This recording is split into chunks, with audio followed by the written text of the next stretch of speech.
again. And we've got our next group of speakers here to focus on economic growth and development. And first up, yes, we have Adam Jokers. He's the Rocky Mountain Regional Director for Water Research. As we talked about, many of you already know him. He leads the Colorado office in Fort Collins, bringing over 15 years of experience in water resources management and water development across the western U.S. He's overseen long-range water supply planning, water acquisition, and water rights protection programs, and led development of large-scale reservoir and underground storage projects.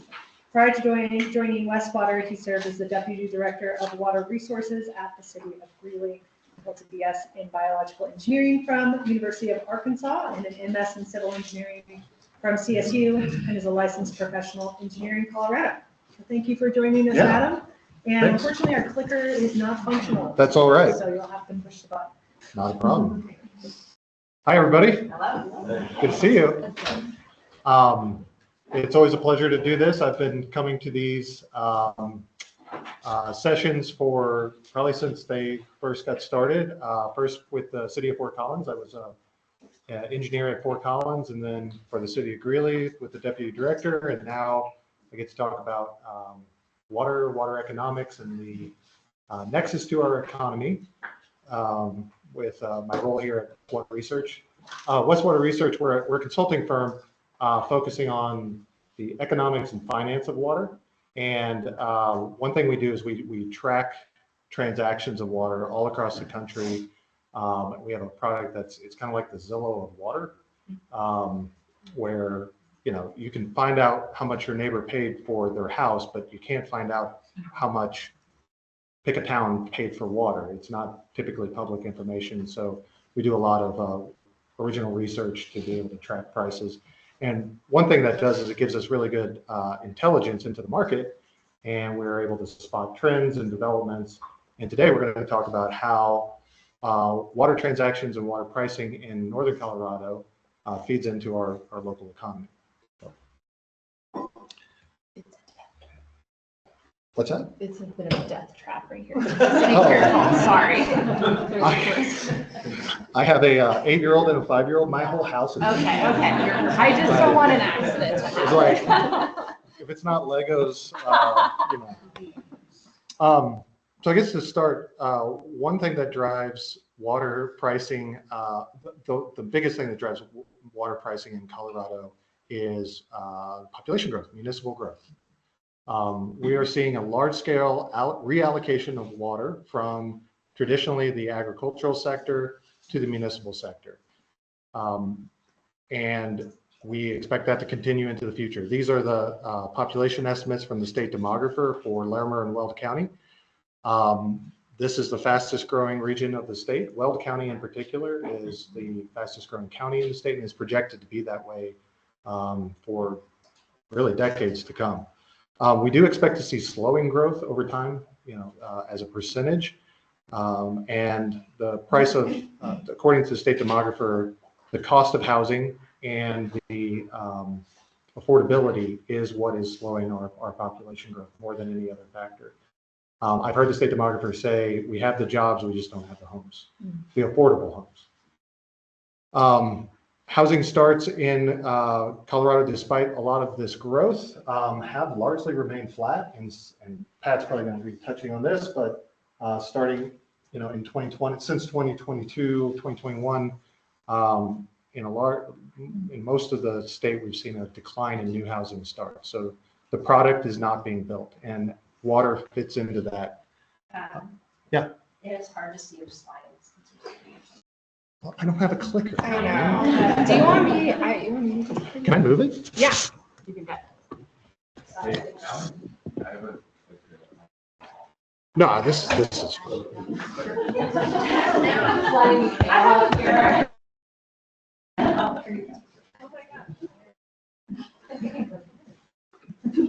No, I never actually.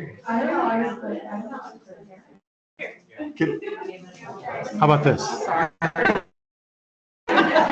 No, this. Are you sure? Yeah. Okay, we'll get it set up for you too. Sorry, can everybody see it? Okay. Sorry about that.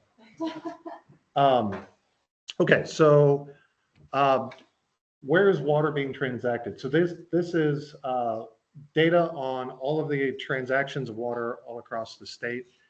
On the left is who is selling the water, and on the right, who is buying the water. And you see that municipal use is responsible for about 83% of the buying activity in Colorado. So water is flowing to the municipal sector. 2/3 of it is coming from the agricultural sector here on the right. Now there are municipal to municipal and industrial to municipal transactions, but by and large, 2/3 of all of the activity in the state is agricultural to municipal. Hey, Adam, Hmm? how much of this is on the Front Range versus like the west slope? Oh.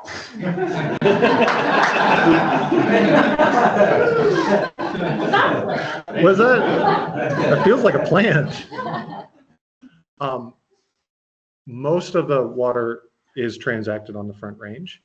On the left is the volume, a heat map of the volume of water that is transacted.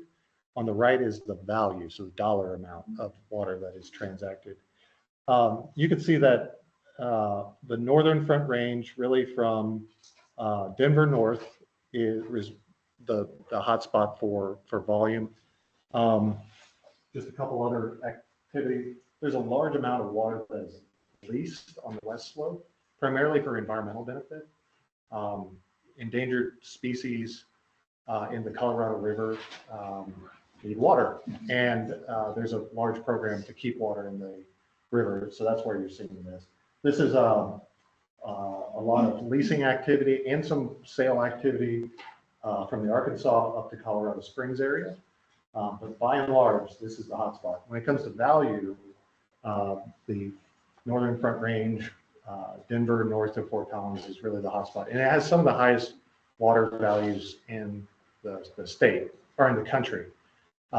We work in other states and we talk about water in Colorado transacting for $100,000 an acre foot, and it absolutely blows people's mind. In a lot of other states, water rarely ever transacts for more than $5,000 or $10,000 an acre.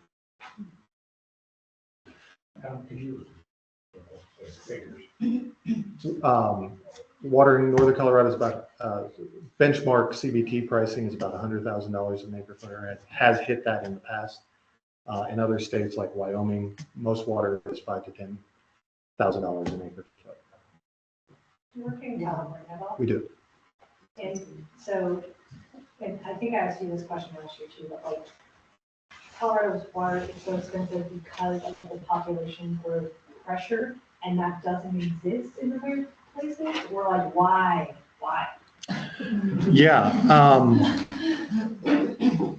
going to cover some of those issues here and the whys later. But one of the biggest reasons comparing like California, which has intense pressure not just from municipal but also from high value agriculture, comparing that to Colorado. Most of our transactions are permanent sales. When Fort Collins or Severance or Wellington want to develop water, they buy permanent supplies. In California, it's very much a leasing market. And one of the reasons is that California is really well plumbed. You can get water from far north of Sacramento to San Diego through some federal and state projects. So it creates this big leasing market. A lot of utilities out there live on leases. They stack leases, and they may have 10, 20, 50 different leases of differing terms and rates, but stacked together, it's a firm supply. Colorado, we're very feudal, and everybody buys their own little pocket of supply. It creates competition from everybody in this room and it pumps up the market. That's one of the reasons. But there's a few more I'll cover in just a second. I'm digging into Pat's presentation, but municipal growth driving the price of water.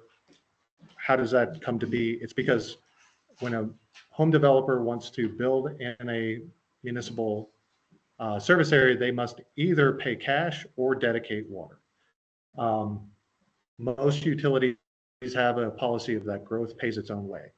So there's a buy-in to an existing portfolio, or developers need to bring water or a cash equivalent to be able to provide the new water for the homes that they're building. That is a one-time transaction, but it results in a perpetual commitment from utilities to provide that tap in dry years and wet years. And so most utilities do take a very conservative approach to the amount of water that they require to serve each new tap. The types of water that are typical for dedication vary across the state. So in northern Colorado for a long time, it's been transbasin waters, primarily the Colorado Big Thompson project. Okay. So CBT water has been kind of the benchmark for new development in northern Colorado. But some utilities do accept ditch shares in mutual ditch companies. Down around the Denver area, South Metro Denver, northern El Paso County, Denver Basin groundwater. So that's non-tributary groundwater is kind of the means to be able to supply new taps, and rights are turned over at the time of dedication. So it varies by state or by location. Roughly how much does it cost in water to build a new home? It varies significantly. Each utility has their own set of policies about how much water is required, a volume that's required for a new home. And that can vary by the product type. So a townhome compared to a single family home. And then the price that they charge varies dramatically. It's a very disjointed system, and I feel for folks in the development and home building community, because they have 70 different rules and regulations and costs and volumes that they have to keep track of to be able to develop effectively. But generally, water can be about 10%. We use about 10% as the high-end metric for what water costs in terms of the overall price of a home. So if a home is about $500,000, 500,000, the water cost can be about 50,000. That does vary. In some places it's less than 5%. Aurora is a really good example. They have fairly cheap water. Compare that to Fort Collins, Loveland, or Windsor, it can be well over 10%. It's interesting to look at this. You know, we see typically residents see their water bill, and a typical water bill, say, is $75, $50, $100, something in that range. But they are paying for the cost of that raw water when they buy their home. And if we look at amortizing that over the duration of a typical mortgage, it equates to about $300 a month. So residents don't realize that typically, because that's all buried into their mortgage costs. But $300 a month for water is pretty significant. The trends that we've seen in water pricing along the Front Range is generally it's been rising up until the last 5 years or so. Over the last 5 years or so in northern Colorado specifically, prices have somewhat flattened.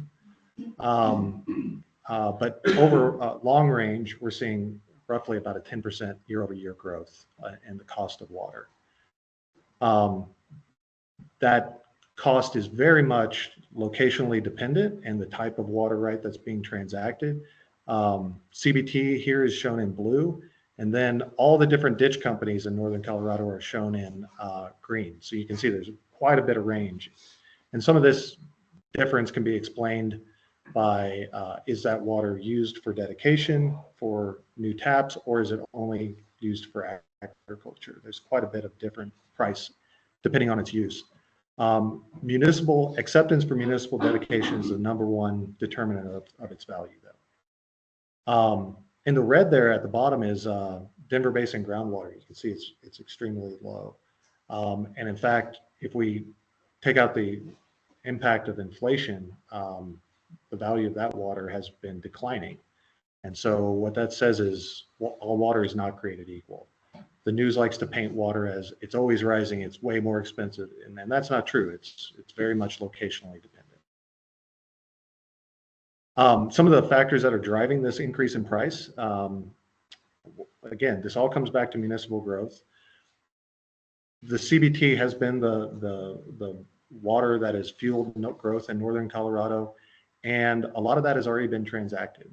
Over 90% of the 310,000 units of CBT that are in existence are either already held by municipalities or by entities that are unlikely to ever sell them. So some are, held by power generation companies or ditch companies that, because of bylaws, cannot split them out.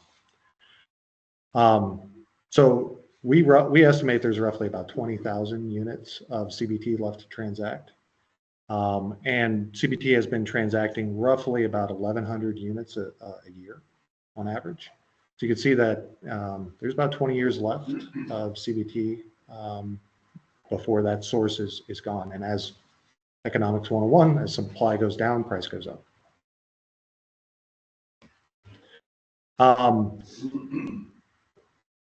So to be contrarian, while that's true over the last 5 years,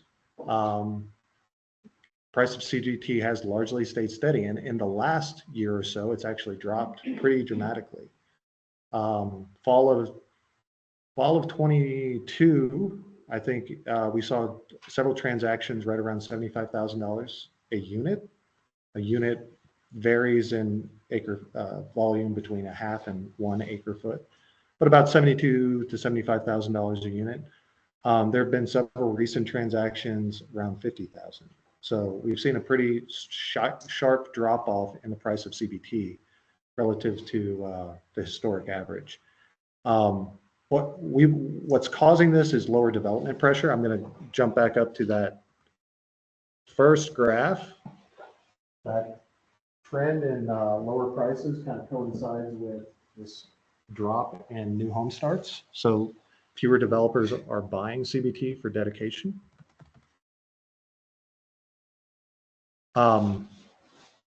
Some municipalities are now capped. So Northern Water, has Northern Water spoke? Okay, so Northern Water has a rule that limits the amount of CBT that utilities can own. And when you're capped under the rule, you cannot buy anymore. So it's taking buyers out of the buying pool. That reduces demand, that reduces the price. A lot of the older municipalities in Northern Colorado, Greeley, Fort Collins, Loveland, are capped and have been capped since this rule came about. Other water districts are becoming capped, like Fort Collins, Loveland, for example, recently became capped. So that's reduced the buying pressure. And then we're seeing some municipal buyers diversifying. NISP is a good example of diversification, but other municipalities have said, we're not going to chase the price of CBT forever. We're going to develop local supplies that are lower cost. Towns like the Firestone have built their own independent supply system not tied to CBT. We get asked a lot, do you expect the price of CBT to recover? And it really depends on how many houses Pat builds. We won't see price increases until we see a sustained price increase or increase in new home starts. Near term, long term, yes, I do think it will increase because there's just a limited supply out there. I also think we have hit, in some places, we hit the point at which water became unaffordable to build a house. So when CBT was $75,000 in a unit, that's over $100,000 a acre foot. And if a water provider requires either a half or a full unit of CBT per home, that added $50,000 to $100,000 to a home price. It just didn't pencil, and development's slowed.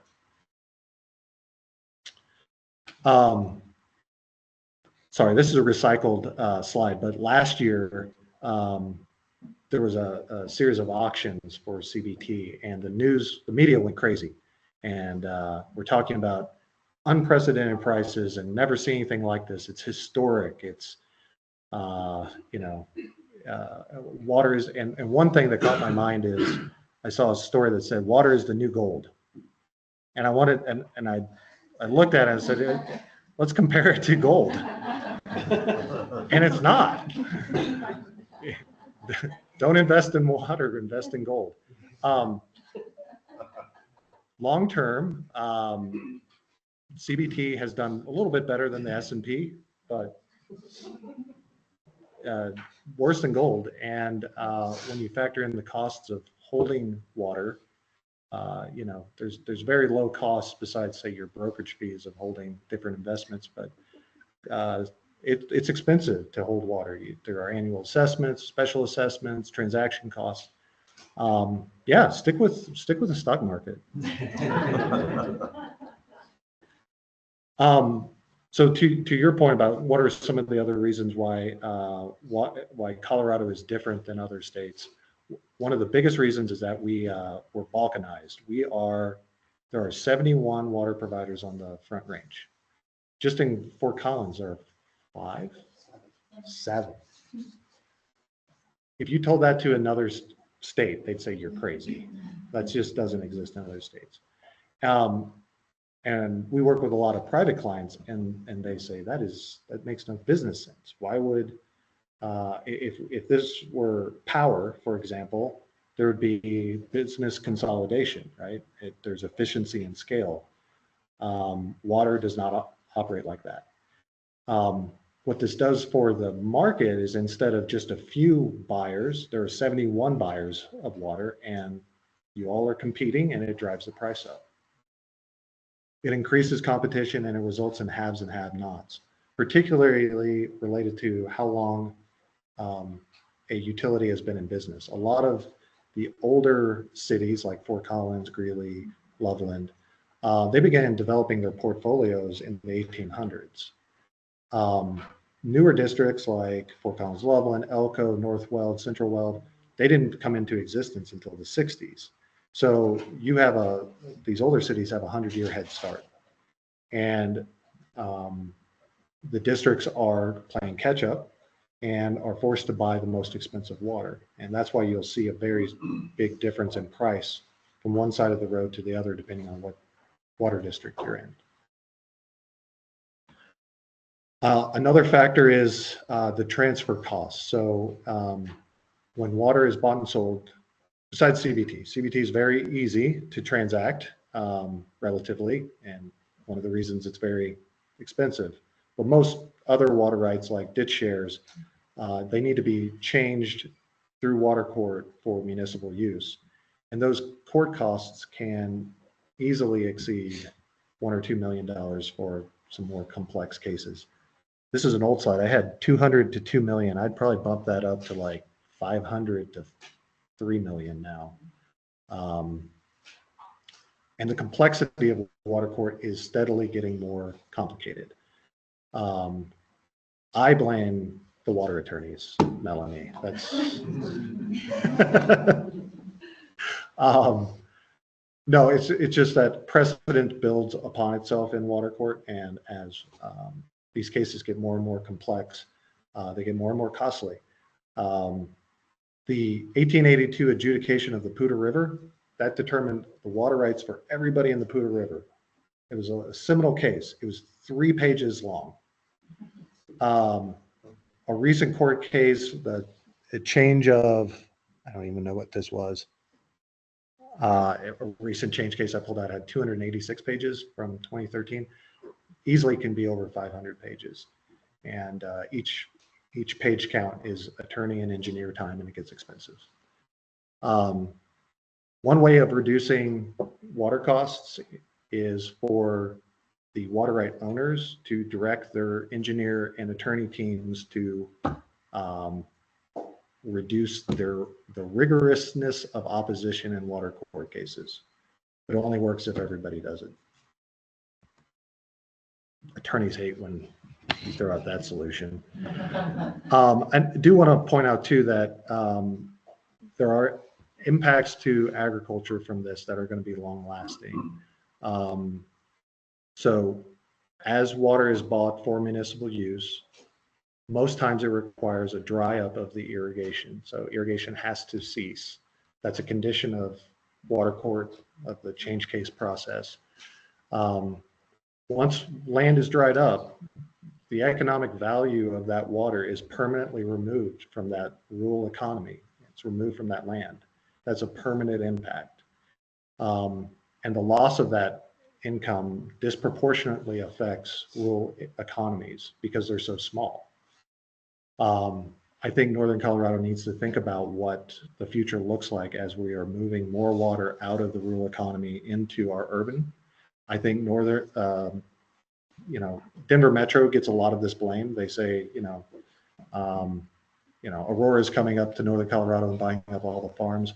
I will say that the people in this room are buying an order of magnitude more water than Aurora is in any given year. The issue is, in my mind, less about north to south, east to west, and more rural to urban. And do we want to allow a stripping away of the economic engine of rural economies for perpetuity? There is a transfer of money in that case. The farmer does get paid, but oftentimes that farmer, leaves it to their kids in Arizona, or that money doesn't necessarily show back up in the economy. There are alternative transfers. I think Brett, my colleague at Westwater, talked here about alternative transfers. We are a champion of ATMs, but they have not yet gained traction terribly much. But there are other ways of doing this.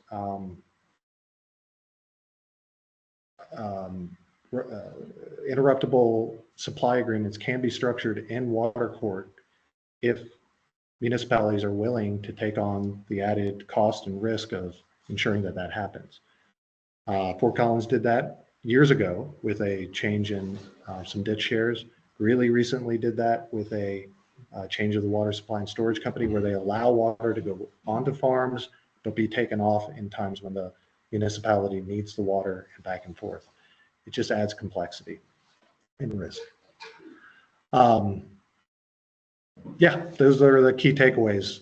Population growth drives water. Water will continue to move from ag to municipal unless there are some concerted efforts and new supplies brought to market.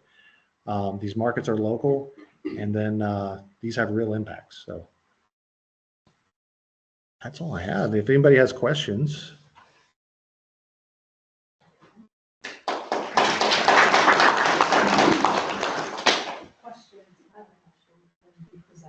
Councils and communities if for like something like this, so people can understand water and some of our communities. Yeah, sure, happy to. For those of us looking at water prices, is there publicly accessible, like you said, you have the Zillow of water, is that something publicly accessible? Or? It's not. We have 2 full-time researchers just in Colorado. And then 5 across the West. It's very expensive to find this data. And so fortunately we don't make it public because it's expensive.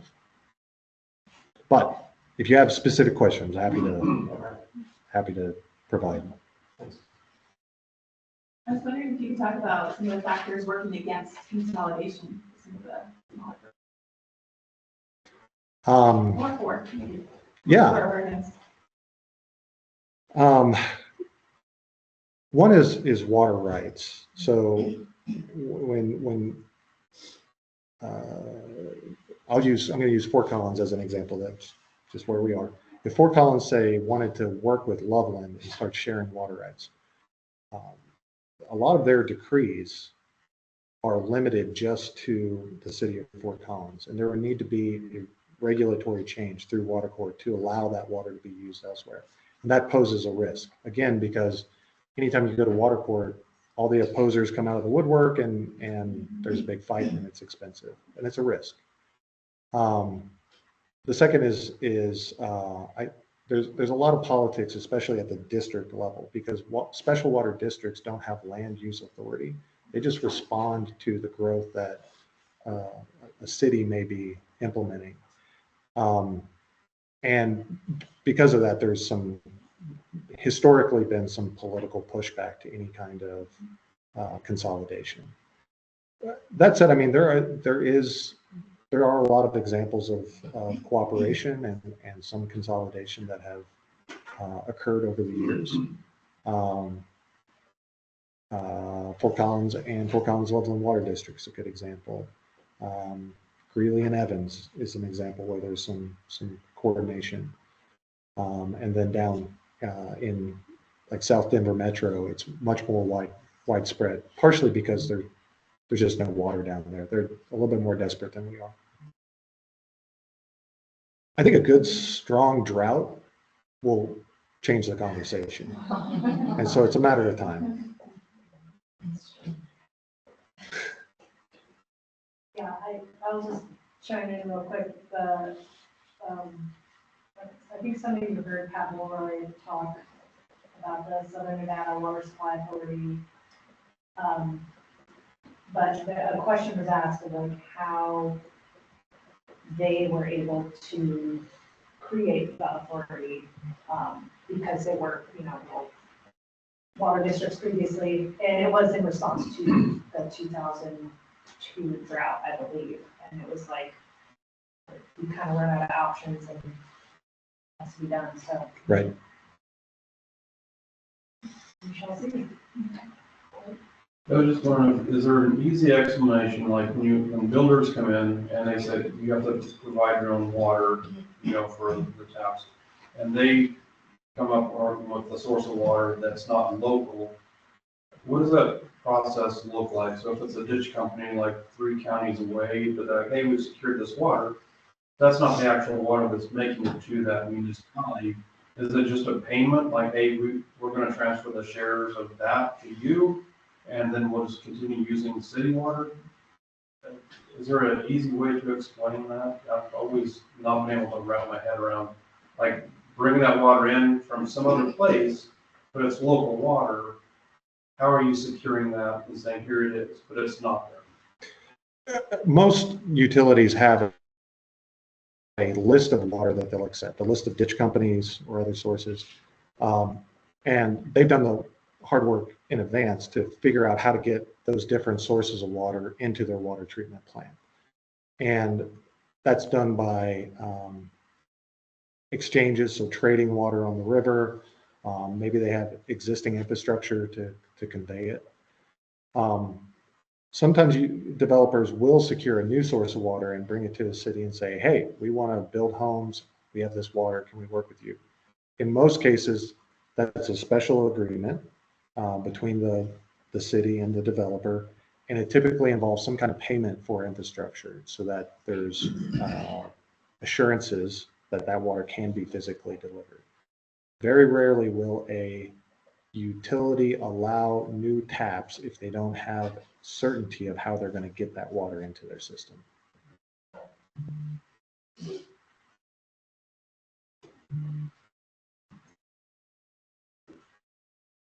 Tell me. What are all the other municipalities going to do when they run out of CBT? I think they're going to ask Greeley for help.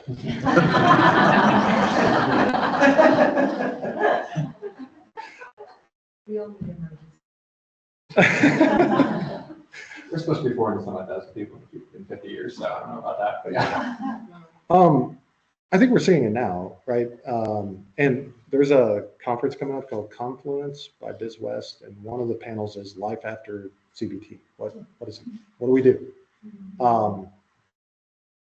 I think utilities are already making this change. They are accepting other sources of supply other than CBT.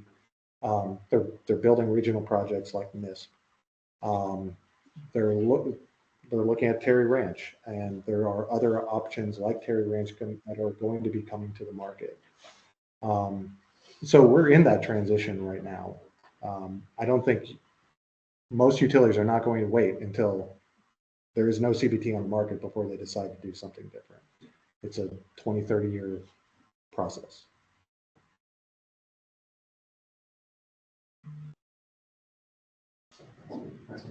Yes. Do you see a point? I mean, I guess we talked about kind of that we've reached a point in which the affordability of water is limiting kind of new development. Do you see that point in Michigan or a point at which like there's just not enough water to continue a lot of new growth? In the near term, let's say the next 10, 20 years, there's plenty of water in Colorado. There really is. I mean, you know, municipal use out of the Pooter is maybe less than 20%. It's an ag. So physically, it's there. It's really more of a societal question. Do we want to forego a irrigated ag economy for municipal growth? I think the pricing dynamic of when water prices get too high to foster new growth, it's a lot more complicated because developers are not looking at just the cost of water. It's a stack of all the permit fees and impact fees, park fees, probably a whole 2 pages long of all the different fees you have to pay. And water is just one line item. But when that fee amount gets too high, that you know they can't achieve margins to be able to build a home, they're going to not build homes.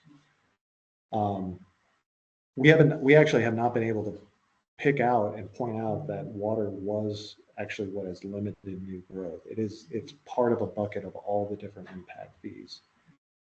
But I do see a point at which, you know, the price of water limits growth again. Do you think adjusting impact fees is the best lever to kind of offset the impact of water on development, or have you seen other levers be effective in communities that are wanting to encourage growth, especially of a certain kind? Because we just had that discussion at Fort Collins. Where can we make some adjustments to bring down that cost of development? Have you seen other things that are more effective, or are most people just leaning into changing their development fees and impact fees? Yes, it's the two major components that go into the price that a developer pays for water. It's the amount of water that you require, and it's the cost of the water that you require. You're just looking at the product of those two primarily, right? I've seen communities be very effective in lowering the amount of water that they require by ensuring smart development. So Aurora, for example, will give you a great reduced rate on the amount of water that you have to dedicate if the front of the house is all xeriscape. They'll let you put in a temporary irrigation system for a couple of years after the new home is built to get it started, and then it's ripped out. Like they rip out the meter. It ensures that home is going to have a low water use, and I think that's a significant lever. And then it comes down to, do you really want to have growth 100% pay its own way? That's a political question, totally. But a lot of municipalities are sitting on a very strong, robust portfolio of water that they could make available to growth, whether that's, you know, just for affordable growth or, you know, lower income housing. But that's another lever that others have used. They say, well, we're going to use our stockpile to facilitate certain kinds of growth. With Fort Collins' new rules about ADUs and maybe non-constraints as well, are they requiring that any of those ADUs also provide water? I don't think so. I don't think we are, no. Okay. And I don't think we're anticipating the speed of the development of ADUs to throw off the system significantly. I think it's super slow. No, not really. Just thinking about development and the outward pressures, obviously, within open space acquisitions, thinking more density is potentially better and lowering the costs of running extra sewer lines or water lines out well outside the dealers where they're already established, reduce those costs as well. So Agree. I can tell you most municipalities do require additional tap for ADUs there. For an ADU? Yeah. Is it a We do have that. Is it an adjusted tap fee for an ADU, or is it the same as a single family home? I actually haven't looked into this really. We allow more of them than the state is now saying that we have to allow. But we haven't had that conversation yet, so. I remember this from my time at Greeley, but Greeley has a water budget system, and so they have to be able to track the indoor use. So they do put a meter on ADUs and require raw water fees. To your point, that one other thing is that I believe that a lot of utilities overplan. They're too conservative, right? They require the water provided at development meet the demands of that home, indoor and outdoor, forever, under all conditions. And I think in other places, we see utilities take a little softer approach and say, look, if we're in a mega drought, you're probably not going to water your lawn. We're going to say it's okay to let that die. And therefore you can dedicate less water or less reliable water. And some utilities here have this approach of, we're planning for the absolute worst case. Yeah, I think there's like a 20% contingency. Like we have a big cushion, at least in Fort Collins, that flood water deficiency plan. And you're saying a lot of municipalities, that's going to be too conservative? Well, even in Fort Collins, you're planning on, in a severe drought, a 1 in 50 year drought, being able to supply most of the outdoor demand. So you can just say, yeah, you will not be watering in a severe drought, and then assume that you'll have that water available. There's some California utilities say, we're going to plan that in a 1 in 100 drought, lawns are going to die, and that's okay.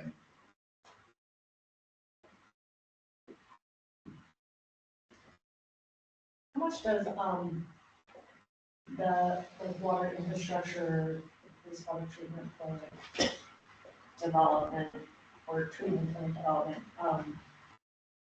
limit, I guess, growth, or, and I'm responding more directly to a conversation this morning, but like versus like the actual price of purchasing water rights? So utilities typically collect money to buy into the treatment plant and the distribution system through impact fees, plant investment fees, PIFs are commonly charged. And that's a separate fee from what we've been talking about, which is just the cost of the water. Developers, again, they look at the whole, that total cost. So PIFs are just as impactful as the raw water fees. PIFs are typically lower though. I would say a typical range is maybe $10,000 to $25,000 per new home. And again, the cost of the raw water can be, 10 to 50,000. So it's a smaller component. It's a little bit more predictable too, because it's less market driven. And a lot of those water treatment costs are amortized over 30 years and can be, slowly built into. But we've seen some pretty dramatic increases in PIFs here recently. Fort Collins Loveland increased their PIFs substantially because they need a new treatment plant. I think utilities can do a good job of anticipating that and starting to slowly ramp up their PIFs rather than doing it quickly by having good planning. And that's not to throw Fort Collins Loveland under the bus, because they are rapidly expanding and do need that money. Any other questions? No. All right. Thank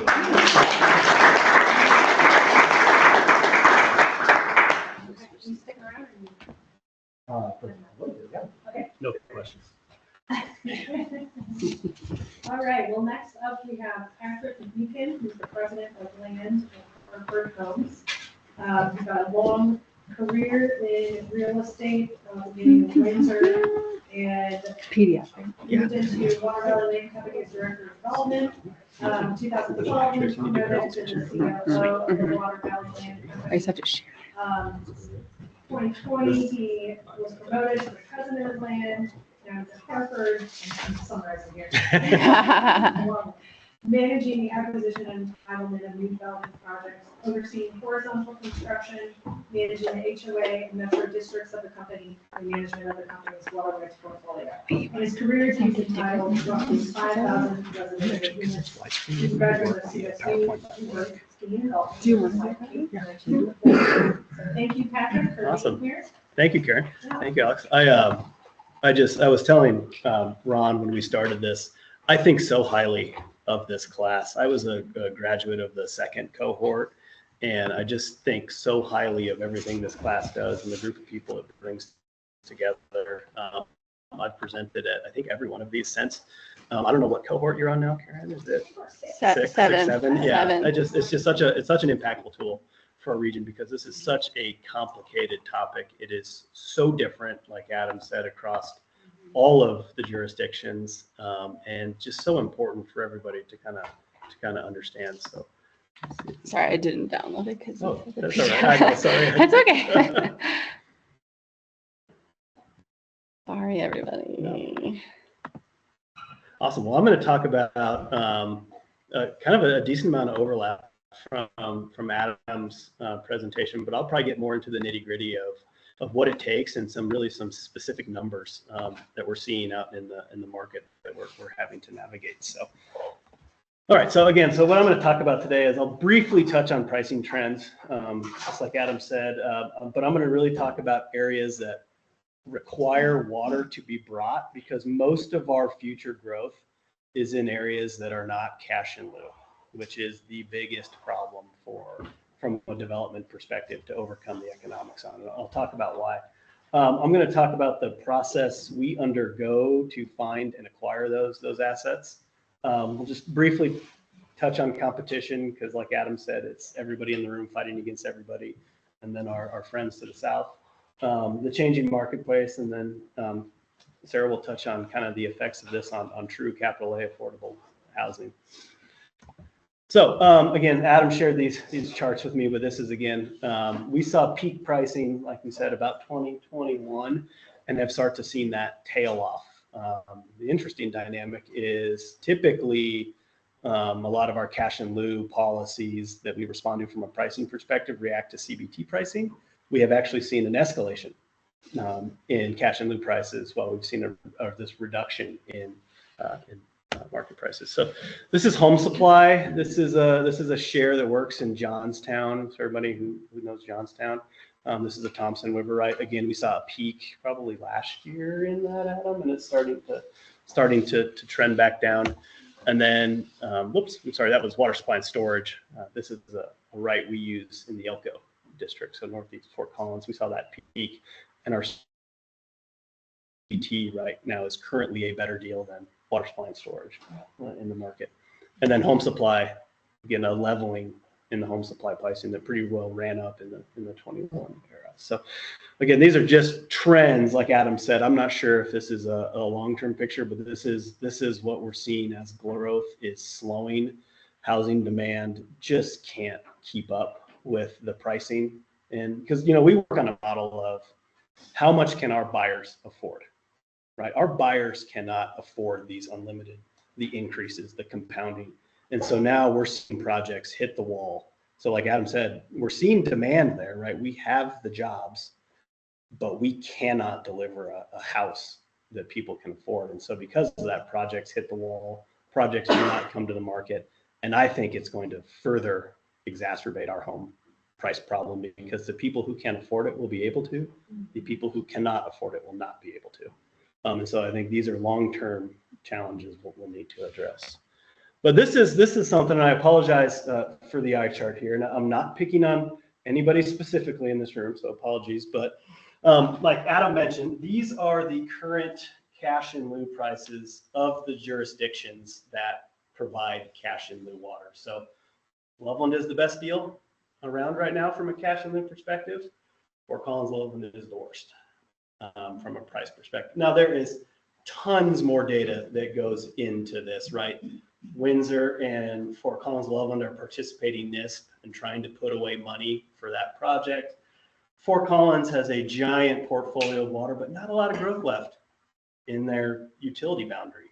Loveland, Greeley is right in the middle, and then Elko, when available, because Elko does not have a cash in lieu policy for everything, does tend to track closer to CBT pricing. So I understand the differences. Again, one of the challenges I have, this is a slide of how much water is required to be dedicated in each of these jurisdictions for the same house. So this is a typical 3-bedroom, 3-bath house with 45% of the lawn irrigated on a 50 by 110 lot. This is the standard lot that everybody is building to these days. In Loveland, that lot requires 4/10 of an acre foot to be dedicated to the city. In Fort Collins, utilities, that requires 2.8 or 2.28 acre feet for that house. In Windsor, that house would require a half acre foot. In Greeley, 0.378. In Fort Collins, Loveland Water District, 0.35. In Elko, 0.46. And in Johnstown, 0.485. To me, that is the exact same house, but vastly different dedication policies across all of the jurisdictions. And the one that I always hone in on is the indoor demand, which is this top line item here, right? This is usually your most predictable demand in a house, right? Outdoor irrigation can vary widely with outdoor irrigation practices, how people, use or do not utilize their irrigation timers, various things. So the indoor demand is usually pretty predictable. And we even see a wide discrepancy in how those are viewed across all cities. So Loveland, for example, is 2/10 of an acre foot indoor demand for this house. Fort Collins would tell you they are at 1/10 of an acre foot for that house. Windsor says they're at 1/4 acre foot for that house. And Johnstown, all the way down there at the end, says they're at 0.33 acre feet for that same house. Again, and this is when Adam talks about conservatism in portfolios. And I'm not saying there should not be conservatism, so please don't take it that way, but are we over conservative in some of these? Potentially. And this is a really touchy subject for us to bring up with our municipal. A lot of times they don't want to hear it. But the reality is this is the data across all of the regions. So this is what actually drives pricing, because then if you are to convert that down, you see that Fort Collins is actually the best deal around with their current policy, but there's just not much left to build there. So you just can't look at that and say that's great. The biggest ones, your most expensive, like Adam talked about, are Windsor and Fort Collins, Loveland, where you're seeing a lot of the growth. But those are the most expensive around right now in terms of the cost as it filters down through the system. Now, there are ways this can be reduced with non-potable irrigation systems and things of that matter, but those are really only specific to sites that have that water available, where you can eliminate the outdoor component of this, but that still does not change the discrepancy on this indoor component. Yes, Karen? Are those numbers set by the utilities themselves? Yes. And how are those decisions I made? have no clue. We have seen, and Adam might be able, so I don't mean to pick on him, but in the last 3 years, we have seen a lot of our municipality or our utility providers go to, they had a one-size-fits-all model prior to this, where it didn't matter if you built a 3-acre estate, you paid the same as a 50 by 110 lot. They realized, that might not be fair. So we've seen an adjustment in, hey, this lot is this lot is this house is this. That has not been widely adopted. So those changes have occurred, but they are not widely adopted yet. Yes, In Mel? general, multifamily housing utilizes less water, right? It does. Because of the lack of the outdoor Mhm. space. So I wonder if they're like Well, and actually our single family houses are also using, so keep in mind, a lot. substantially less Oh, there you go. because we're building to different standards than in the past. We have water fixtures that are low water fixtures. We have different codes, but we may still be reacting to some of the old. So again, this is just to merely point out what's occurring right now. This is not to pick on anybody, but this is just reality. I'm wondering if demographic factors like family size are playing into some of that. I think so. Or the larger families or maybe. Totally. And it's got to be like an average across, right? Because you could have a large family in one house, you could have a single person in another. So what is the average across the system we're seeing? But jump in that utilities base this amount on that average. Mm-hmm. But that misses the fact that the homes Pat is building now are a lot more water efficient than the ones that were built in the 60s. And he's being penalized for that. Yeah. Ron, good question. And the outdoor component, Mhm. so like our Prairie Song, you've got non-potable Yeah. water. How does the cost for you to manage non-potable water compare to this?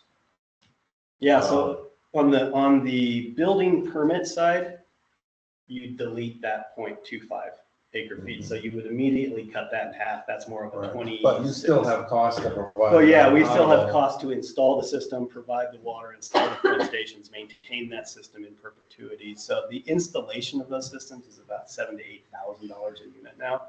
Operating pump stations like that, we have to then charge additional fees to operate those. It is still cheaper though than irrigating with potable water, and I will like go to my deathbed preaching non-potable irrigation systems and maximizing the use of those. So, yes, Karen. I just like, for such an arbitrary, like,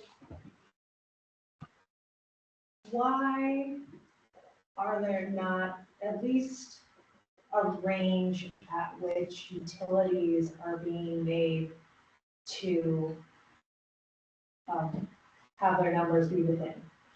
I just don't know. I think some of it goes back to conservatism, right? Like you want a portfolio that is very robust with water. And like Adam, I agree that we plan our water portfolios to blow as much water out in the 2002 drought than in 2023 when it rained, right? And I'm not sure that's the best way to plan portfolios. I certainly know there's a level of conservatism with water. But have we tipped over? Potentially. And I don't know what goes into the back end calculations of those, but that is reality for today. It seems like to me part of what drives that is what is the cost that the town is looking for long term? Like for this, we've got to set up, since the concept is still road pays its own way. Yeah. You got to look at what your long term costs are going to be and how it's spread them somehow. Mm-hmm. And I think that's that number, Ron, and that's why you see the discrepancy on the acre, on the cash and loop price, right?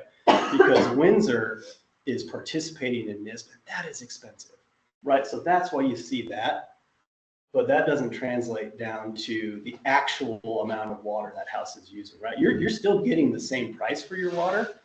You're just selling it over more houses, frankly, right? So you're not sacrificing that.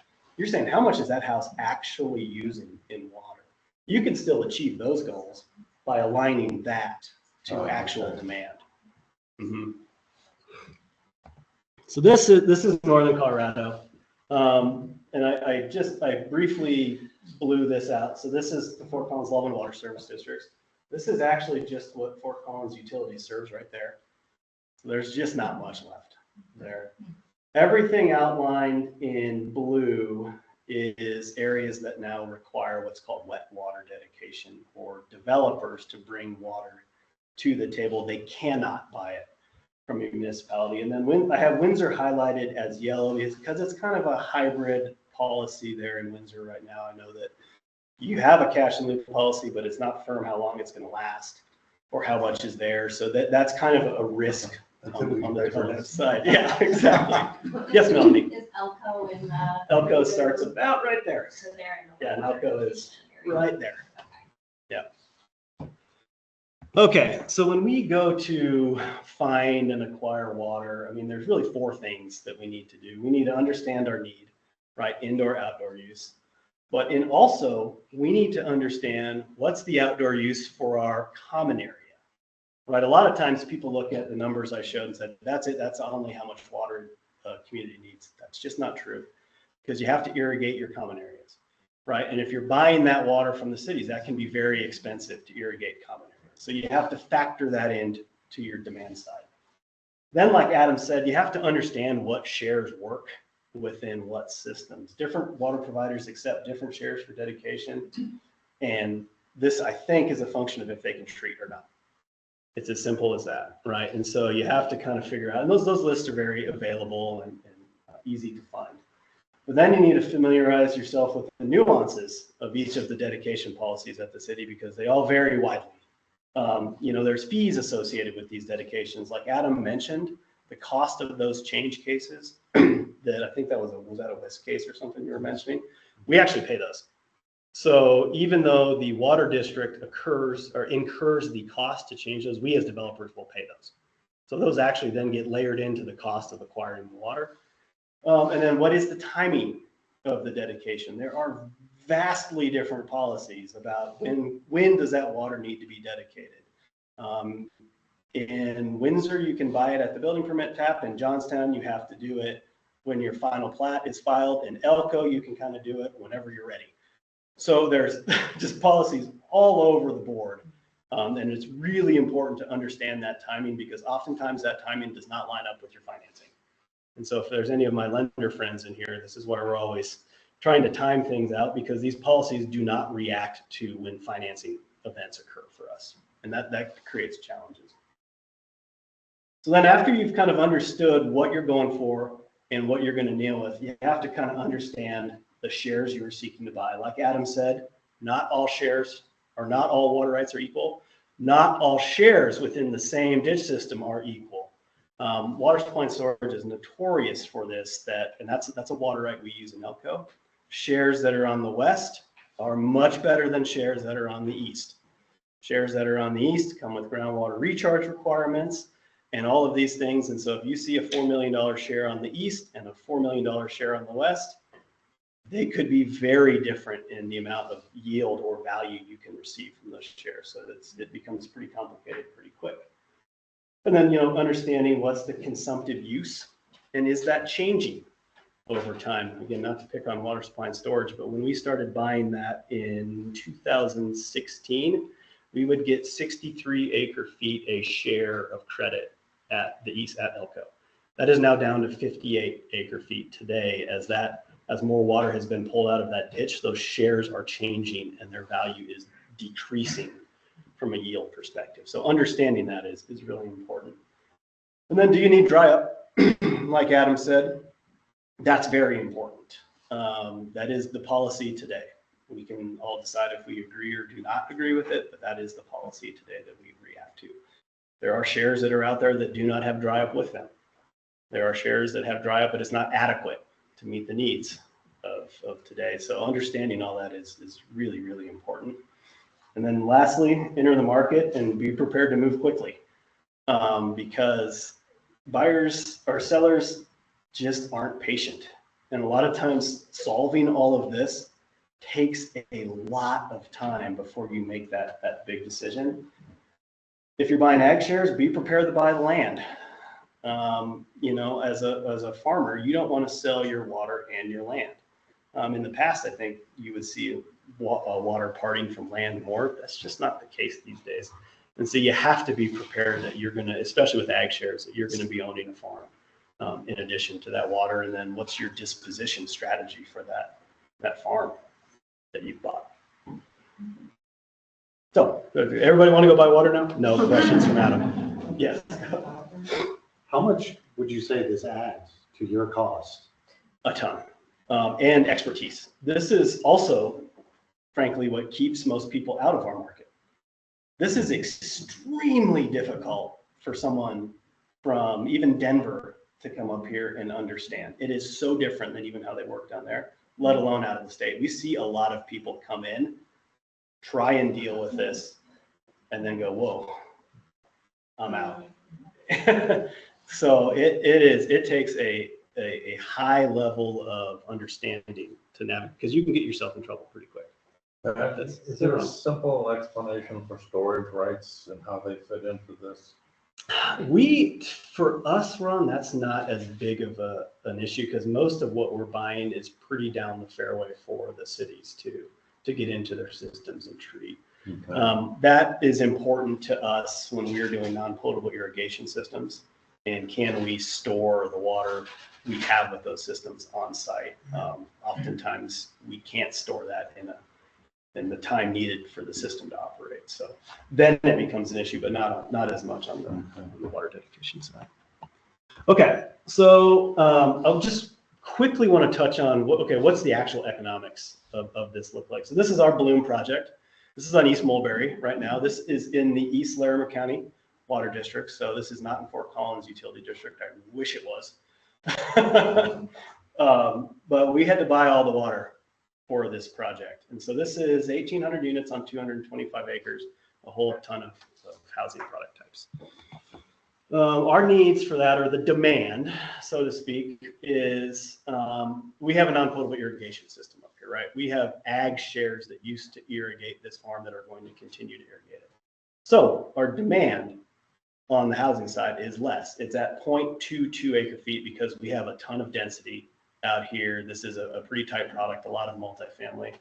Other projects will have a higher dedication, but that yields about a 396 acre foot need for that project. So in today's market, if we were to do that, that would be 566 CBT shares utilizing 0.7 of an acre foot.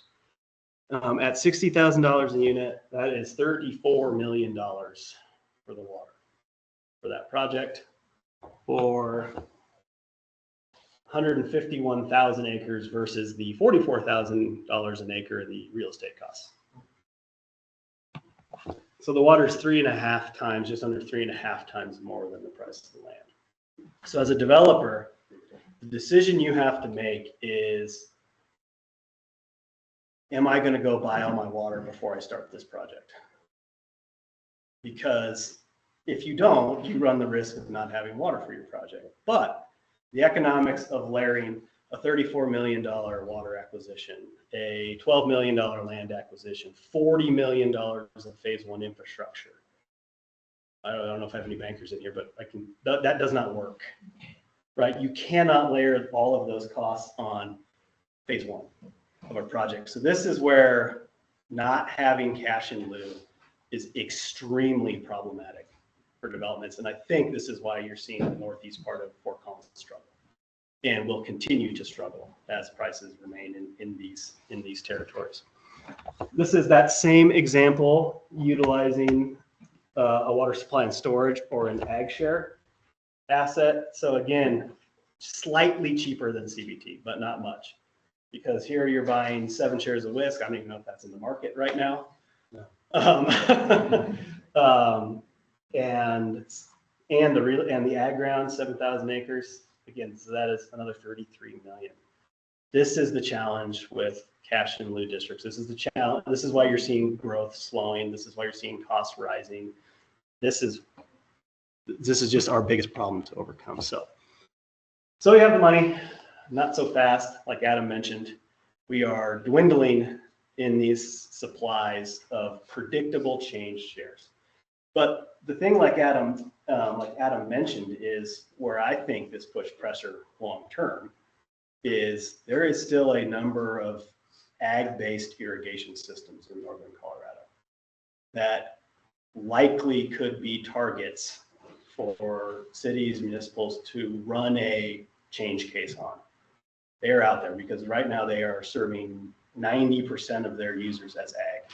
But that goes back to the fundamental question, like Adam said, is what do we want our community to look like? How important is it for those systems to continue to exist? It's just kind of the balancing act we're going to have to do because there's plenty of water. Like Adam said, these are just some headlines I pulled from out of region competition.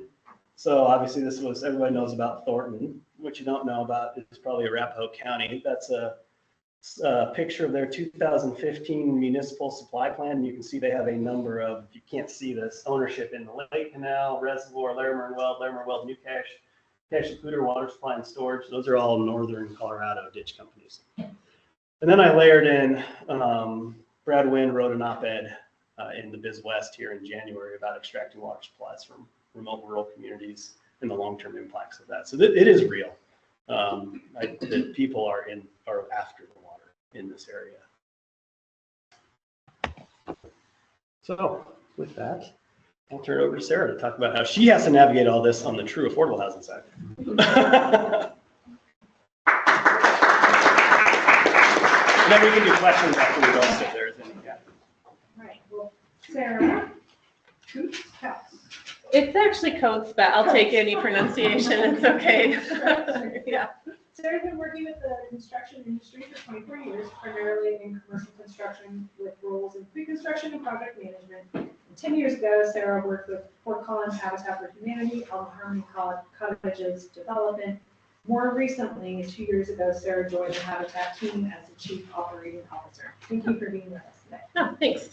Well, yeah, I think I've been teed up really well with some of the prior presentations, but I wanted to start with just a little bit about Habitat.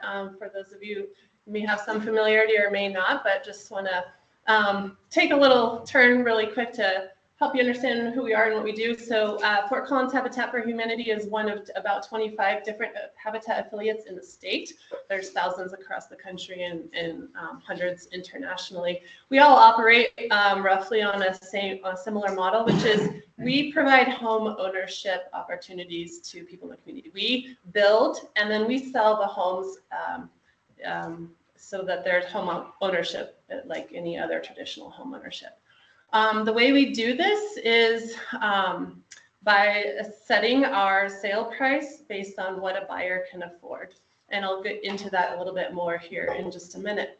In order to do that, because building market rate housing is extremely expensive, building affordable housing has obviously significant financial challenges, and we need a whole community worth of people in order for us to make that possible. We rely on a volunteer model of engagement with our building process. Different people in the community come out and work alongside our staff and our builders to build our homes. We need a lot of funding support in that because the price we sell the home for is not the same cost of what we build it for. So we have a lot of donors and other funding opportunities in the community. Our partner families are the reason we exist. Those are the buyers of our product. Part of their commitment to buy after they qualify through a financial process is that they are required to put 200 hours of sweat equity into the construction of their home, creating quite a cool relationship that we have with our buyers. And then people like yourselves in the communities, learning more about what we do and helping advocate for affordable housing is really important. This is a little bit of a blurry image, but it came from the City of Fort Collins Housing Strategic Plan in 2021. And I can break down this graph for you a little bit, but it shows a pretty interesting picture. So Habitat serves, on the lower line is area median income. So these are some income ranges. So 100, this was in 2021, but it's similar. 100% area median income would be $87,000 a year per individual. Habitat serves 45 to 80% area median income earners. So we are serving income earners in this range here. And then you can kind of see the numbers beyond. 120,000 AMI is about $105,000 a year for an individual. As far as the top line is about cost for purchasing housing. So an 80% AMI earner could afford about a $320,000 house. And then obviously like 45% what we serve is in the $200,000 range. So 100% AMI earner can afford roughly $450,000. Affordable housing is defined both with the city and HUD standards as 30% of your income goes to paying your mortgage. So that's how you kind of define affordable housing. In our community, we've learned that about a third of our residents are paying over 50% of their income to housing, which is not sustainable. That's taking funds away from paying for things like childcare and healthcare and things like that. Last year in 2024, I'm going to say the median word again, the median home price, the middle home price in Fort Collins was over $600,000. So as you can see on this chart, that you have to be earning like double the area median income to afford the median price in our home or in our community. And so the metrics obviously just don't pencil out very well. I think that's all I had on that one. So again, what we're having to sell our homes for on average is around $250,000. Adam showed a slide earlier, which was accurate. We can't build homes for $250,000. So one of the challenges we have, and Adam's slide showed that pretty well too, is 30 to 40% of the cost of the home, as you showed, and we have some materials to show this too, but is in the cost of the water, the municipal fees, and the land. And so, so much of that cost is not the bricks and sticks and not what it costs to build. So for us, like getting discounts on drywall and lumber are great. They help kind of lower our costs, but it's just not going to get us to the mark. And what we desire to do is to be able to build products that are naturally affordable. We don't want to have to subsidize and find funding and bring in money from all different types of resources in order to make up the gap of what we're selling the home for to what it's costing us to build. And so any type of pressure that we can reduce on that big bucket in the beginning, like these guys have been talking about, will really benefit the ability to build affordable both for us and also for the developers and builders in the community.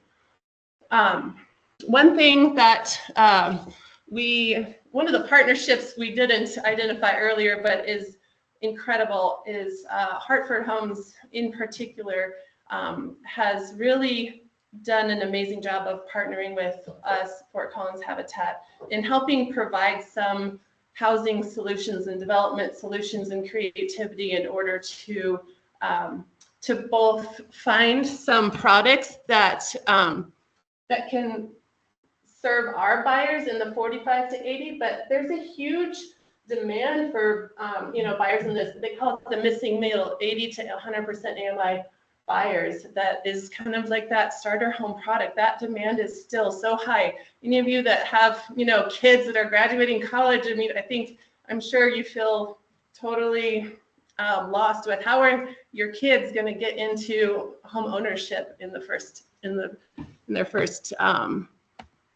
attempt. And so again, there's quite a few opportunities that Hartford has provided to us, but one of them is a development called Tapestry. You may have seen a little bit about it. It's property that was donated to Fort Collins Habitat by the Odell family. And Hartford is partnering with us to develop it. We are not a developer. We cannot put up that $34 million or whatever it would equate to on this smaller project and all of that upfront infrastructure costs. This community is going to be a multifamily condo product, which is also a very missing product in our communities because it's a multifamily product that provides home ownership opportunities rather than rental. And so this neighborhood is being closer to being able to build naturally affordable for us because of some incredible generosity with Hartford, with some partnership that they're willing to do to donate all of the development costs, so that is not like a land cost for us. Hartford is developing this so that they can achieve a missing middle product and that we can achieve an affordable product. And Melanie, I think you said this earlier, multi-family solutions do allow for lower front end costs just based on the efficiency of the use and the land and all that kind of thing. So I think there's a lot of creative ideas in this room about solutions to address water. Wanted to kind of throw in on the affordable side, and I too love what's going on here. That's what I got. Awesome. Questions for Sarah or I? Yeah. I mean, I'd love to know more about the capital stack for the Tapestry development. It sounds fascinating. Are you guys, where does the insurance cost come into that? You guys are covering the insurance cost? Yeah. Okay, well, that makes sense. Yeah, and it's complicated. I mean, that's one of the reasons that you haven't seen condos built is construction defect.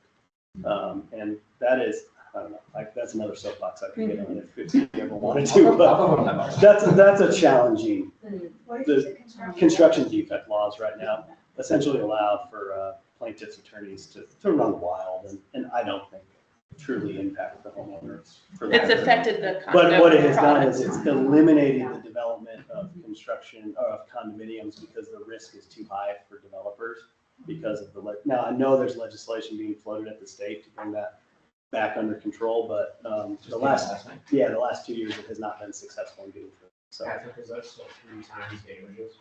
yes, yeah, the attorneys keep most of it. Because I know that they're doing a condo project on the western slope where the state is financing just the insurance costs. Yeah, insurance costs will be $5,000 to $10,000 a unit. Can you clarify, are condos more likely to be defective? Why is it that condos So are? what they do is, they will go buy a unit and deconstruct it and say everything that's wrong and then infer that has happened across all of the units because they're attached. And because of that inference, then your numbers grow huge for settlements and fees and things of that nature. But because construction by its nature is not perfect, Right. but I would say none of those are ever life safety. And that doesn't impact apartments because they're rental units? Exactly. Oh, okay. Yep. You have to convince the owners to sue. And so that's what the plaintiff's attorneys will do is they will go into the associations, usually right before the statute of limitations expires, which is 7 years, and file those cases. So it's only 7 years? Mhm. Okay, thought it was longer than that. Yeah. Like unlimited, No, it's 7 years. 7 years. But that's the standard that is under the existence. Patrick, Exactly, yeah. if you go to develop and you develop a apartment complex, let's say, and you run that as an apartment complex for 7 years, and then dispose of those You units could. individually as condos, Yeah. you absolve yourself of. You could, yes. falling under that. Mhm. So, to become an example of the Bloom community, do you acquire the land before you figure out all your financials, or did you get into buying it and plan it out and you figure out water is way too expensive? Yeah, so that's a great question. And this is the balancing act. And that was a 6-year approval to get done, 13 rounds of review. And so we bought the water for that in 2016. And so generally, because we're pretty comfortable with water assets, and so we were buying water that we knew was flexible to utilize in Elko, regardless if it was going to go to that project. So we did front purchase the water there, but we also bought it at less than that because we didn't get to experience that run up in pricing. But there is a significant amount of risks, and that risk is actually oftentimes what keeps the projects from getting to the market. Yeah, I think you're seeing Montava experience it right now. And there were a couple different colors on the plot. Are there examples like that where a portion of the community will be like normal and then a portion will be for the Habitat for Humanity? Yeah, we, so when we do like Bloom, we have as a developer of housing, we actually fundamentally believe we can move the needle on affordable housing, but it essentially comes at us subsidizing because there is no level of subsidy right now that exists that would get it there. So we have been providing to Habitat lots at cost where we can, or donating infrastructure, just because we believe that is something we can move the needle on. And so we will intersperse them throughout our communities. Like in Bloom, for example, we have a number of our cottage products that they will actually be building and selling and interspersed throughout the community, right? So you don't have that stigma of, oh, there's the affordable housing over in the corner. You would never even know because they're building our product and stuff. But that's a fundamental belief we have Which is worth significant acknowledgement, and lots of developers, could make choices like that too. Because that's not an economically solvent thing for you, right? That's a No. company. No, that's a company value. philosophy. Yeah. Yeah. Yeah.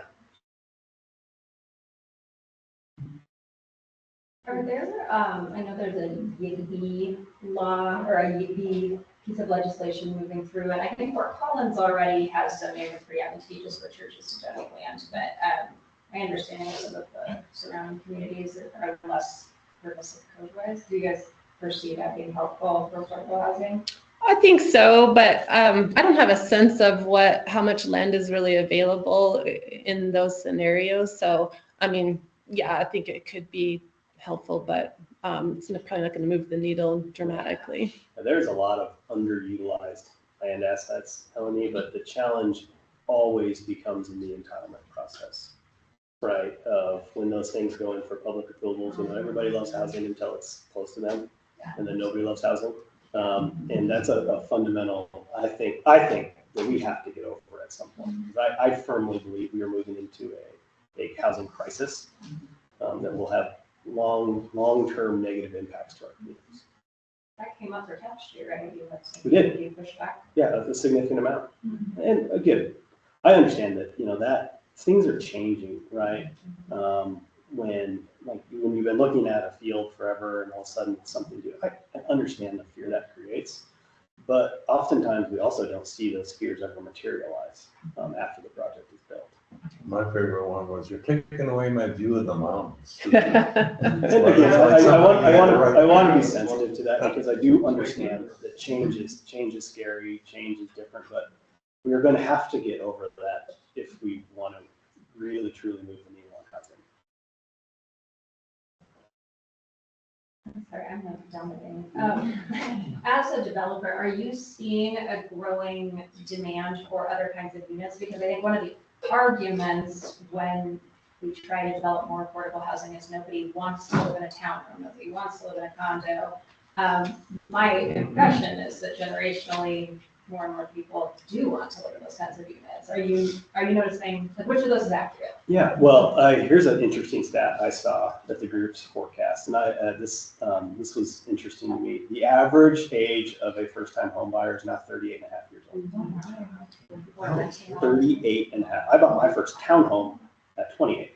So think about all of the equity that those buyers are foregoing by having to delay that purchase 10 years. One of the challenges we've seen is people still want attached product. That's a lifestyle choice. Attached. That's a lifestyle choice for a lot of our seniors that we're selling to who are downsizing, who may have grandkids here.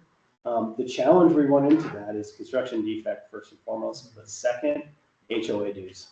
HOA dues are significantly impacting buyers' abilities to afford attached products. And really the driver behind that is insurance costs. As we've seen insurance skyrocket, that's actually making townhomes less affordable than like our small cottage. So we have seen people make the decision purely based on payment because they know they want to get into something. But the cottage is a detached, smaller product, but they can afford that payment because they don't have an HOA due. And so that has been a significant kind of decider we've seen. My daughter's trying to sell her place in Lakewood. Yeah. HOA $660 a month. And so if you think about how that impacts buying power, and I bet most of that's driven by insurance. Yeah, it is. Yeah. Yes, ma'am. Can you talk about metro districts and their role in Huge all of proponent. this? Huge proponent. Like if that tool goes away, I think you'll see housing come to a grinding halt. Yeah, and what role are they? Yeah, so think about it this way. So Bloom, for example, has a metropolitan district. And as we talk about development paying its own way, I think the needle may have moved a little far there too for development that's now front loading major backbone infrastructure, because everything that is left to be picked through from a development perspective has a significant problem. That is either it's missing utilities, it doesn't have the roadways necessary, it's got high groundwater, it's got a number of reasons that are extremely expensive to overcome. And as we've seen cities shift away from layering more of that infrastructure onto developments now, developments have to have the tools to fund that infrastructure. Like we're funding greenfields for the city of Fort Collins in its entirety from Mulberry to Vine. That is a major roadway in the city. The city will participate in that with their TCEF project, but that's 3 years after it's been started. So we have to finance that. We have to carry it. We have to plan it.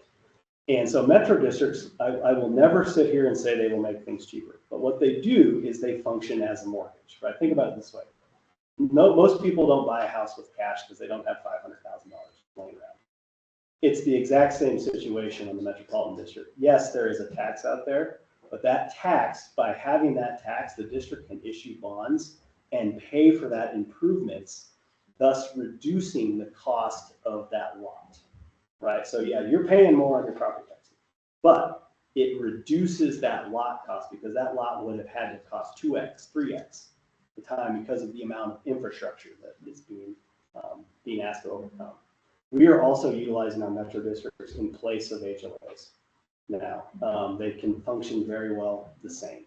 And when you have a layering of that, I think that's confusing to people, but I cannot stress how important metropolitan districts are to development in Colorado. I don't really know what those are. Special taxing district, Karen, Okay. so it is the exact same district that like Fort Collins Loveland operates under. So what they do is they carry a mill levy on your property taxes.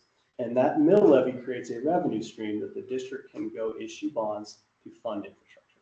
So fundamental tools. Yeah. Yeah, and I'm just gonna kind of play devil's advocate on metro districts. There's a lot of people, yeah. In particularly when it comes to affordability, you don't see very much affordable housing.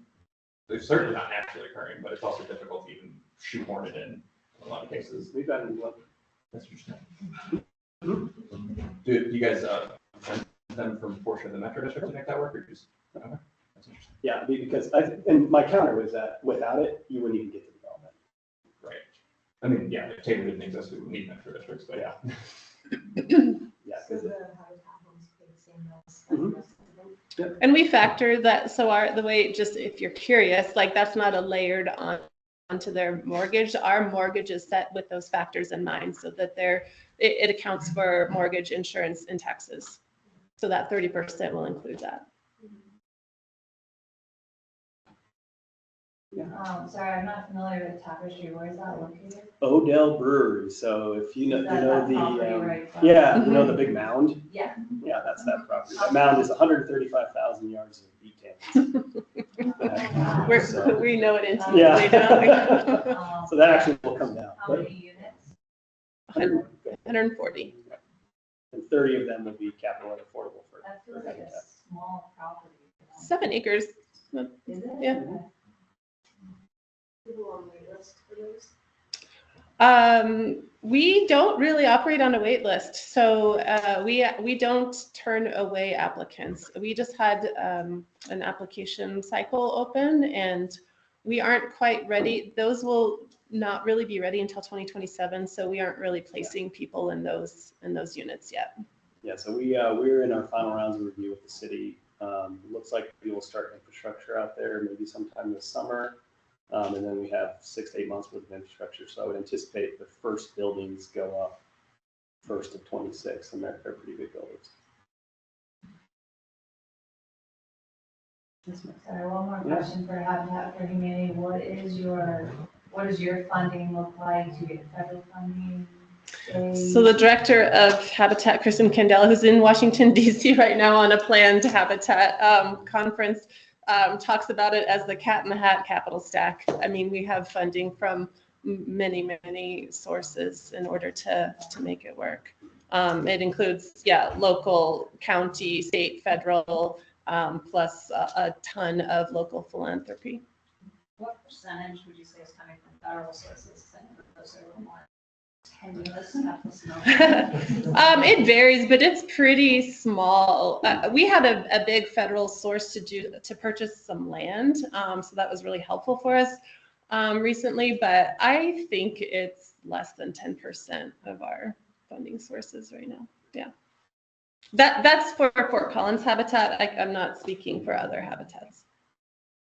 I'm on the Greeley Well Habitat Board. Awesome. So I actually am interested to hear how the state cuts are starting to affect you guys, because I know that the state budget's getting just basically hacked at with a machete this year. And we got some early funding, but we're not really expecting additional funding outside of the $123. Yeah, on the state side, that's a good question. I'm on the operations side, so I don't handle a lot of our funding, but I am aware of it. I don't think we have significant state funding sources. But Habitat Colorado is as you know, they funnel a lot of state funding for us. So that would be a question that I don't have the answer to. Yeah.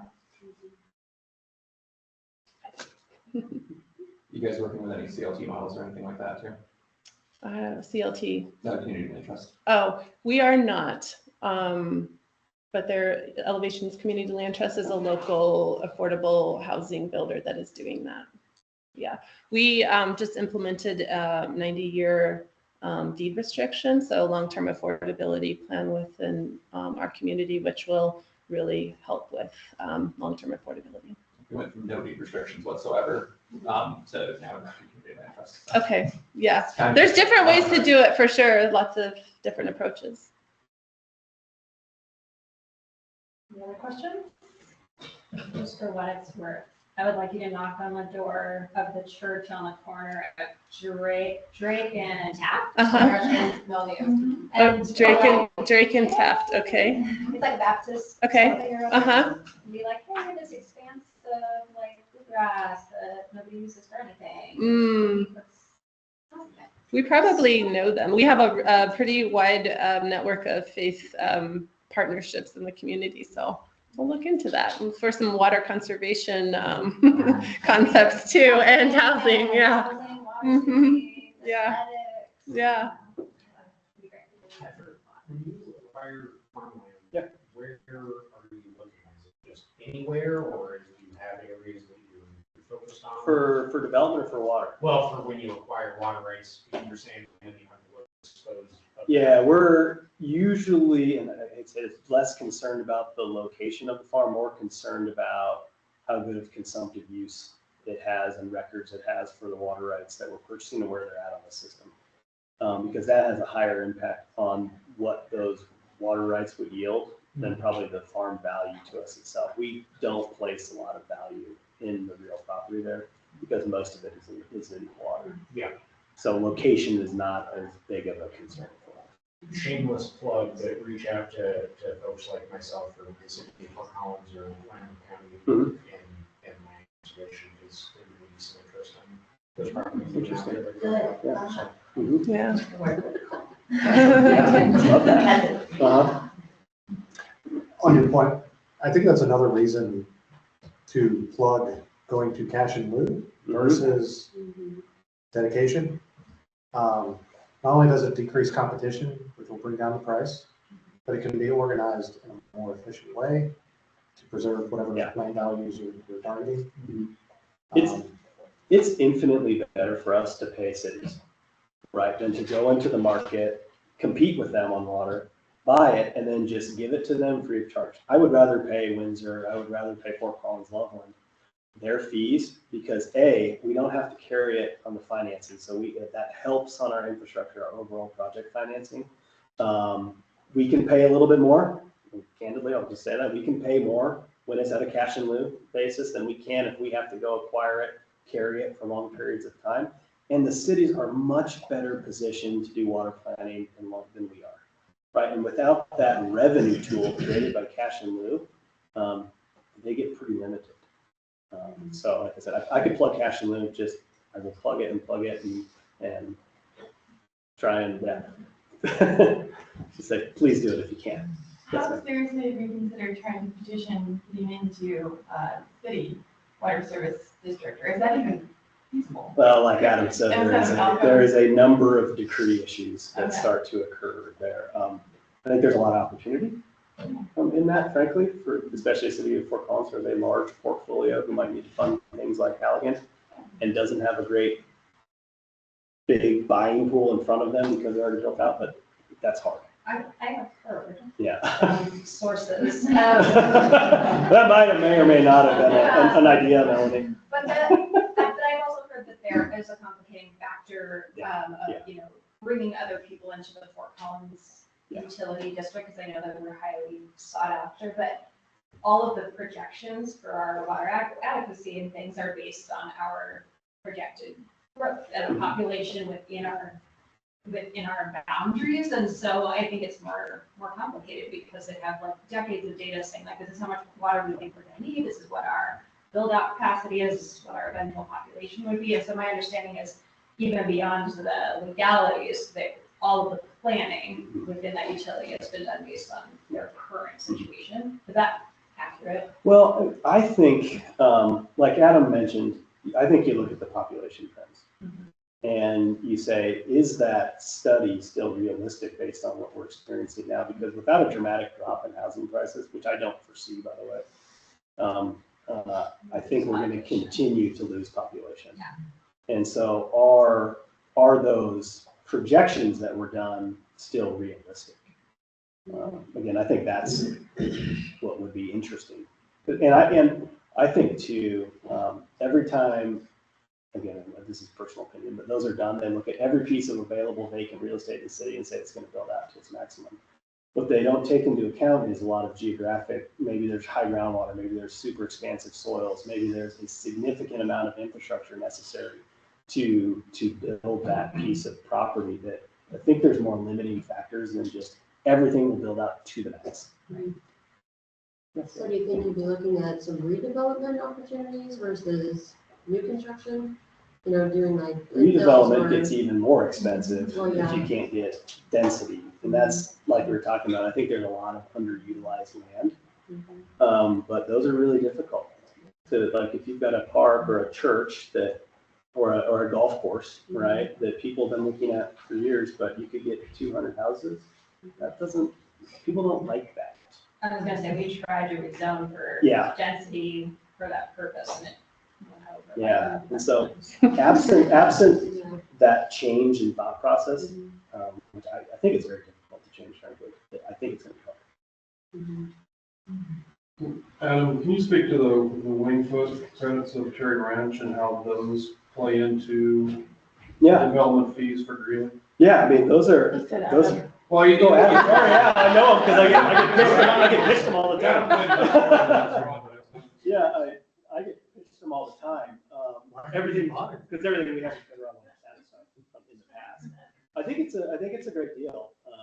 One of the challenges, you know, candidly, we have is that it costs us the same to build houses in all of the municipalities. It is not cheaper to build in Greeley than it is in Fort Collins. We can sell houses for different prices in the different municipalities, and so that's been an economic decision we have to make, right? We have to make margins when we come in, and so if the cost is here in a community and the sales price is here, and the cost is here and the sales price is here, we're going to go to this community just because we have to make it, just have to make economics work. And so that's been a challenge we've had, really, frankly.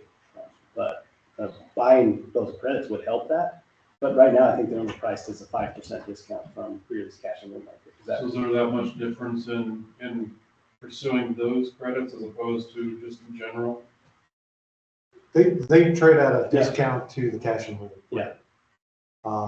And the discount depends on how many you buy, but it's a way to bring down your water costs in Greeley. I wanted to add on Melanie's question or the conversation about cooperation between districts and, you know, the Montava issue, for example. Just kind of stepping back out of all the detail, there are municipalities that have more water than they are going to need for the next 20 years currently.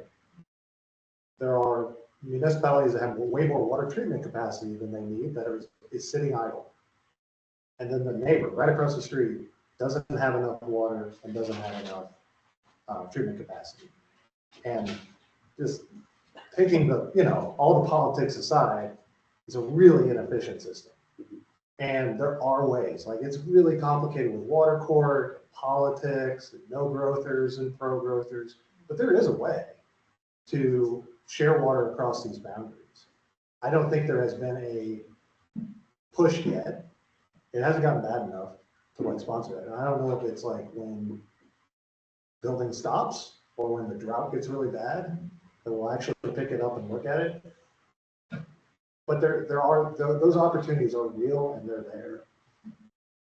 I think if you haven't ever had a chance to listen to the state demographer talk, it is worth a listen, because there is a healthy amount of growth that we as a state and region need to just sustain.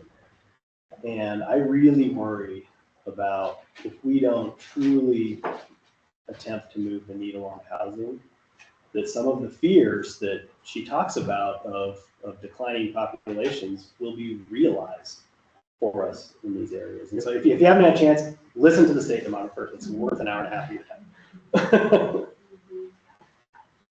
Mine is pretty unrelated to what we just talked about, sorry. But you mentioned that for a lot of these projects, you have to acquire the water pretty far in advance to actually getting it on the market in any way. Like you said, the Bloom project, you acquired that water almost 10 years ago. So in the meantime, what is happening with it? What are you doing with it? Because I know leasing it to the farm to ag. Okay. Yeah. So keeping it on the farm, keeping it in use, that's important. Yeah.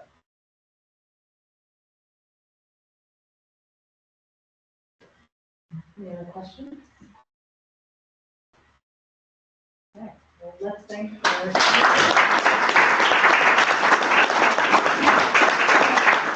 Such a fascinating conversation. It seems like there's a lot of work to be done. So yeah, I hope to further the conversation in the coming year. We're going to take a break now. We've got lunch. Is lunch here? Okay, lunch here. We'll be taking a break until about 12:40. If our speaker comes early, we'll probably get started a little early, so we can get out of there. But thanks again, everyone. And if you got lunch, please stick around and continue to chat. Also, if you have kids in PSP, there's a late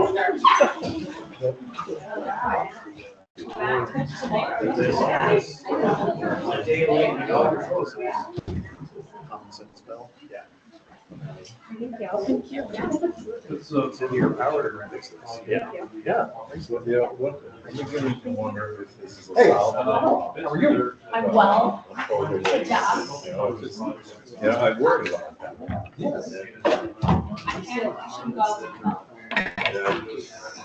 When I probably go out with a non-development So that's it. I live on Harbor Parkway, and the first one, showed those apartments. Okay.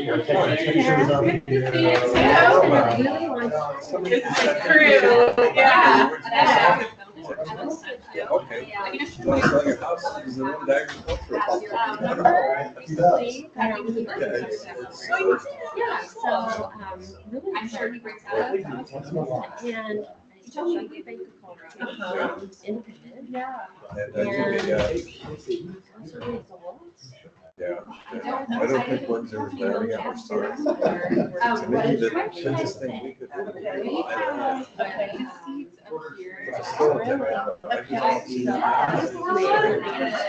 Did you work with this? Oh, shit.